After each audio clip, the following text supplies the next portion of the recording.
Good morning to all. I am Professor NAVNEET KAUR from Department of Electronics and Communication from Sagar Institute of Research and Technology College. Today in this session, I will be discussing lab practicals of subject Digital Signal Processing EC601. First, we will have a look at the list of experiments. Now in today's session, we will be taking experiment number 5, which is write a Matlab program to compute and plot circular convolution of two signals. The software which I will be using is the Matlab software. The circular convolution is also known as cyclic convolution. Now, if I will take the circular convolution in time domain, say I have two sequences x1 and x2 and I will take circular convolution of two sequences in time domain and find out its DFT, it will be equal to the product of the individual DFTs of the two sequences x1n and x2. Now for sequences say xn and hn, which are periodic with period n, the circular convolution is given by the expression summation m is equal to minus infinity to infinity hm xn n minus m. Xn n minus m represents modulo n. That means the sequence repeats after a samples n. Here small m is an arbitrary parameter.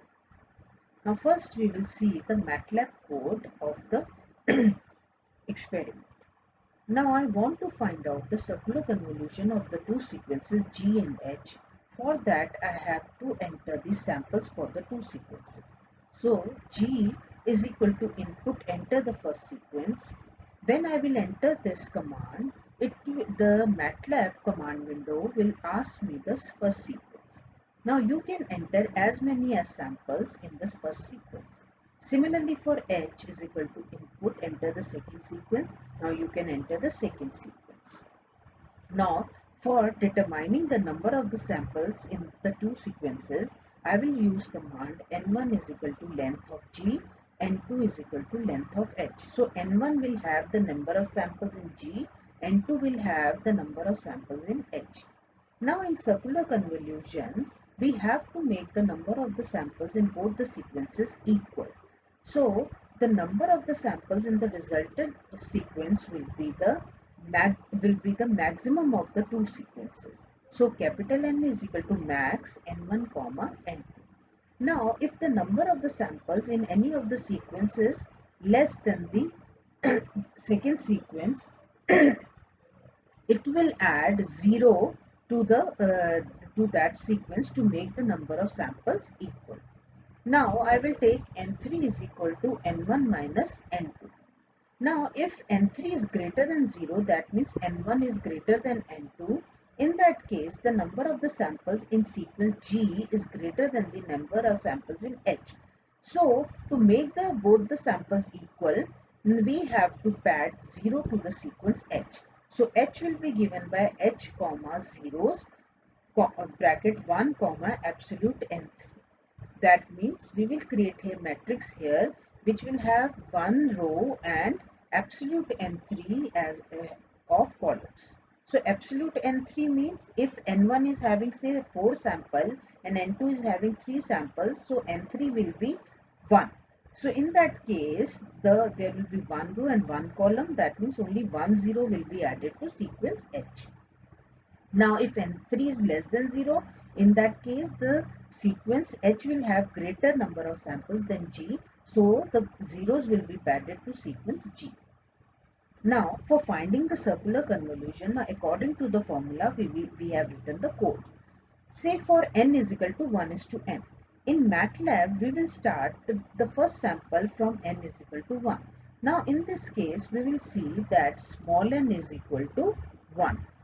Now for I is equal to 1 is to n, that means I will have value from 1 is to n. Capital N is having value 4. So I will have value 1, 2 till 4.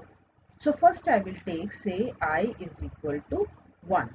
Now in that case J will be equal to 1 minus 1 plus 1, that means j is equal to 1. So I and j both are 1.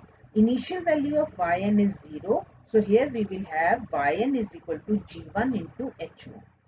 Now for n is equal to 1, I will take I is equal to say 2. Now j will be equal to 1 minus 2 plus 1. That means j will have value 0. Now here it is written if j is less than equal to 0. Then in that case capital N will be added to j. Capital N is 4 here. So j will have value 4. So I will have value 2, j will have value 4. So the previous value was g1 into h1. Now the next value will be g2 into h4, which will be added to previous value g1 into h1.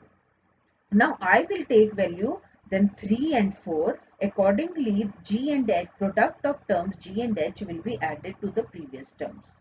Now then we will move for n is equal to 2, then 3 and capital N, which is 4. And we will get the circular convolution of the two sequences. So for displaying, I'll use display the resultant signal is y. The result will be displayed here. Now I want to plot the results of the three sequences G, H and Y. Now I'll use subplot 2, 2, 1, stem G, X label N, Y label Gn, and title will be given first sequence. Similarly for second sequence, I will choose the position second. So subplot 2, 2, 2, stem H, X label N, Y label Hn. Title will be second sequence. Now for the circular convolution sequence Yn, subplot 2, 2, 3, stem Y, X label N, Y label convolution of Gn and Hn, title will be convolution of given sequences. When I will run this Matlab command, the result will be shown in the form of waveforms. Here I can see three sequences. First sequence Gn, second sequence Hn, and the third sequence will be the convolution of Gn and Hn. Thank you. This is all for today.